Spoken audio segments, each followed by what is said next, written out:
যে সাপোর্টে অবশ্যই জোড়া দিবেন না, আপনার সাপোর্টে জোড়া না রাখারই চেষ্টা করবেন।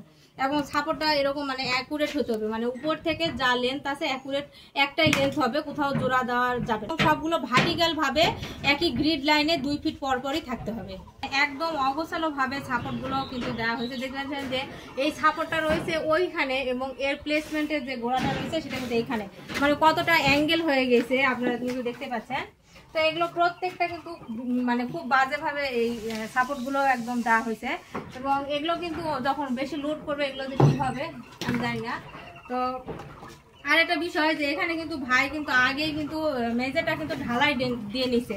তো সাপোর্টগুলো যে উপরের যে ভারীর কারণে লোডের কারণে যে নিচে ডেবে যাবে এটার কিন্তু কোনো সম্ভাবনা নেই, কিন্তু তারপরেও যে অবশ্যই সাপোর্টগুলো এক গ্রিড লাইনে থাকতে হবে। এটা কিন্তু বেশিরভাগ মিস্ত্রিরা কিন্তু গ্রামগঞ্জের যে মিস্ত্রিগুলো আছে এটা কিন্তু একদমই ভুল করে। হাইট ছাদের হাইট অনুযায়ী আমাদের কিন্তু এই সাপোর্টগুলো করতে হতো, 9.5 ফিট করলে কিন্তু আমাদের হতো, কিন্তু এখানে দেখতে পাচ্ছেন যে সাপোর্টগুলো অনেক বেশি লং, এই জন্য যার কারণে ওনারা কিন্তু সাপোর্টগুলো কেটে না দিয়ে ওনারা কিন্তু একদম অ্যাঙ্গেল করে করে সাপোর্টগুলো দিয়ে রাখার চেষ্টা করছে।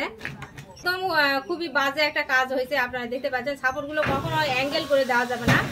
অ্যাঙ্গেল করে হবে কি দেখেন, এভাবে যদি থাকে তাহলে কিন্তু প্রেশারটা এই গোড়াতে নিতেই পারবে না। যখন এভাবে থাকবে তখন অবশ্যই প্রেশারটা কিন্তু উপর থেকে যখন প্রেশার করবে তখন এই গোড়াটা কিন্তু এভাবে নিচে প্রেশারটা পড়বে, যার কারণে কিন্তু এটা স্ট্রংলি হবে। যখন আপনার এভাবে অ্যাঙ্গেল থাকবে সাপোর্টটা এবং তার প্রেশারটা কিন্তু এভাবে ফোর্সমেন্ট হয়ে কিন্তু এখানে বাঁকা হয়ে যাবে। দেখেন এই গোড়াগুলো কিন্তু বেশিরভাগ গোড়াগুলো কিন্তু সোজা হয়ে নাই, যার কারণে কিন্তু এই যে প্রেশারটা আসবে এই প্রেশারটা কিন্তু সে নিতে পারবে না। প্রত্যেকটা কিন্তু সাপোর্টের গোড়া কিন্তু সোজা নেয়, দেখতে পাচ্ছেন অ্যাঙ্গেল হওয়ার কারণে গোড়াগুলো কিন্তু বাঁকা আছে। যখন এই গোড়াটা যখন একদম এভাবে আপনার নিচের যে হচ্ছে মেঝে আছে মেঝের সাথে যখন ভার্টিক্যালভাবে থাকবে তখন কিন্তু অবশ্যই উপরের যে লোডটা সেটা ভালোভাবে প্রেশারটা নিতে পারবে।